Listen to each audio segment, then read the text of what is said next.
God of War. I haven't forgotten you. God of War is one of PlayStation's biggest franchises, and it almost doesn't need an introduction at this point. Even though it's been 20 whole years since the first game came out, believe it or not, the series is more popular than ever before. It's always been popular, but just looking at the numbers, it has exploded in popularity since the reboot came out in 2018, which is still one of the best-selling PlayStation games ever with 23 million copies sold. And the follow-up, Ragnarok, has gotten similar acclaim. The reboot and Ragnarok have started to define what people associate with the name God of War. But what about the older games? What about God of War 1 and 2 especially? Ardent fans still sing the praises of these games all the time, but what would it be like to play these games now for the first time? As someone who has entered the series with the reboot, as I think many people have, I was immensely curious about these older games. And I knew precious little about them, just vaguely what the story was about and that they were hack and slash games. But now, I've finally played the original God of War, and I have a lot of thoughts. It's exactly what I expected, and at the same time so different still. Hey there, welcome to my channel Sharfson, a place for all kinds of videos about the video games I am passionate about. Essays on particular games, new and old, reviews and much more. So if you're interested in any of that, I'd be glad to see you stick around. Now, let's get to it.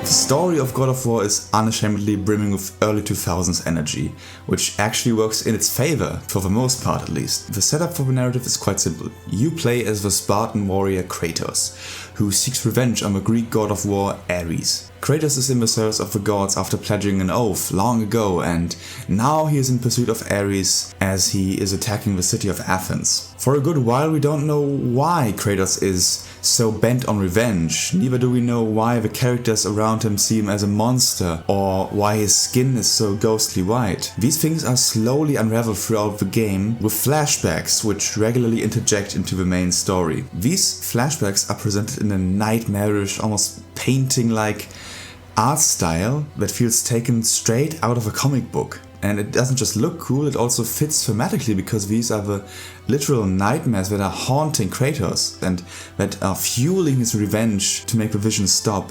There is a juvenile energy to the presentation of the story, both visually with exaggerated bodies of men and women, and the edgy presentation of violence with a lot of blood and all that. And this applies to the writing too, because the dialogue can get very corny, and especially compared to the newer games, they can feel rather staged and artificial. The easy conclusion then would be to say that this whole way of telling the story feels so entrenched in the taste of the time that it feels out of place today, but I would argue against that. Because realism never seems to be what the game is going for here. The story looks and feels like a comic book, and probably even more so than it did 20 years ago when this game first came out, because of shifting standards in graphics of course. And because of that, there is a distance feeling to this corny dialogue, the many naked or half-naked women, and the overly dramatic narrator that all feel right at home in this story. It's not all perfect however, as these flashbacks that make up the bulk of the story sometimes interject at very random times. Sometimes the game does do a good job at connecting what Kratos is doing at the moment to something from his past, but at other times the connection feels far-fetched. This is one aspect that makes the pacing feel a bit off. The other is that one of the game's longest sections, Pandora's Temple, although excellent in design, puts a massive break on the main story, and I think if it had been shorter it might have been less of an issue here. Although I will admit that this bothered me way more on my first playthrough than on the second run I did for the Platinum Trophy. Overall, however, the story and the way it is told still works surprisingly well, because and not despite of how stylized it is.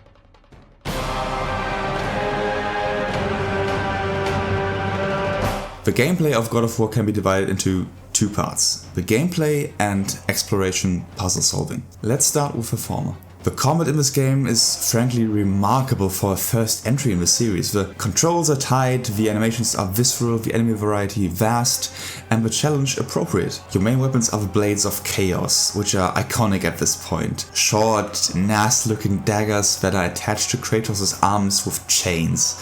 I mean, it doesn't get much cooler than that, I think. And they don't just look cool, they feel amazing to control as well. And as you upgrade them, you get access to more and more cool moves that all have their place in the sandbox and can be used and combined in creative ways. There's a lot of room for expression, which is, I think, in a game like this, quite important. Knowing which moves to use and being able to use them can drastically shorten many enemy encounters, and it makes the skill ceiling quite significant actually. Then there are the finishers, and I can't show much of these animations because YouTube will bury this video in the algorithm, but it should suffice to say that these are quite gory and messy. What I mean by messy is not that they are unpolished in any way, but that they are not clean kills. They are hard fought and look like a fight for one's life, where all regard for elegance is thrown out of the window. It looks phenomenal to this day, and these finishers have an actual purpose too, because specific enemies drop either health or magic points or even more experience points. So knowing which enemies drop what is quite important in the gameplay loop, especially on higher difficulties. What I'm not a big fan of is the insane button mashing you have to do for some of these finishers, particularly the Minotaurs, which makes it far less enticing to do them. Staying with the negative, sometimes these encounters can also get too crowded. When 20 enemies lunge at you with slightly different timings, the system falls apart a bit, because when you parry, which you can't do by the way, you only parry one single attack, so you have to look out for every single one of them, and when there's so many enemies surrounding you, you just can't keep track of everyone. Some enemies telegraph their attacks with blue glows or audio cues, but when it's that many enemies, it doesn't really matter, you just get overwhelmed and it's over.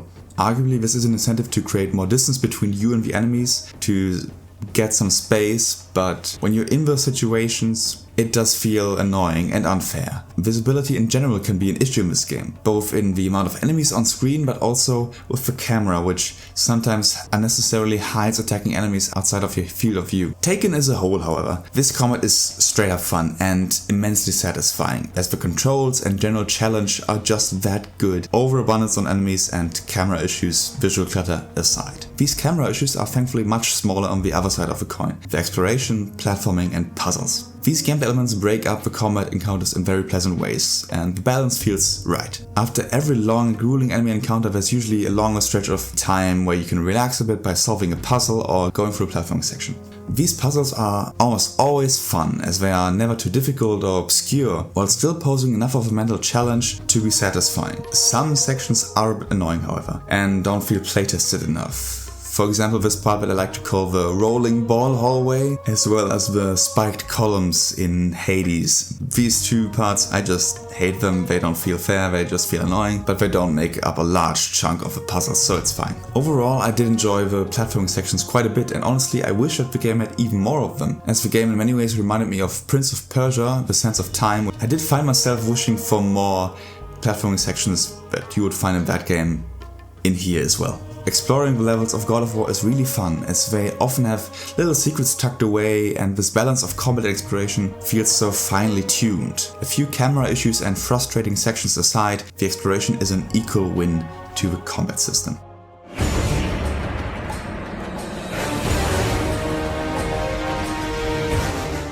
Despite some rough issues, namely invisibility and pacing, God of War 2005 is a remarkable game, whose edgy tone and aesthetic have only gotten better with time, as these graphics feel more comic-like than they did 20 years ago. The combat is fun, the puzzle's cool, the soundtrack, which I haven't even talked about yet, is epic. I had a great time with this game, and I can't wait to jump into a second game soon. If you have any interest in the God of War series, I wholeheartedly recommend trying out the original, be it through a cheap PS3 or PS2 copy that you can find, or streaming it via PS Plus Premium. If anything I've talked about seems cool to you, it's gonna be worthwhile. If you have already played this game, let me know what you think of it down in the comments below, or the franchise as a whole even. That's it from me, I hope you enjoyed this video, and I hope to see you again next time.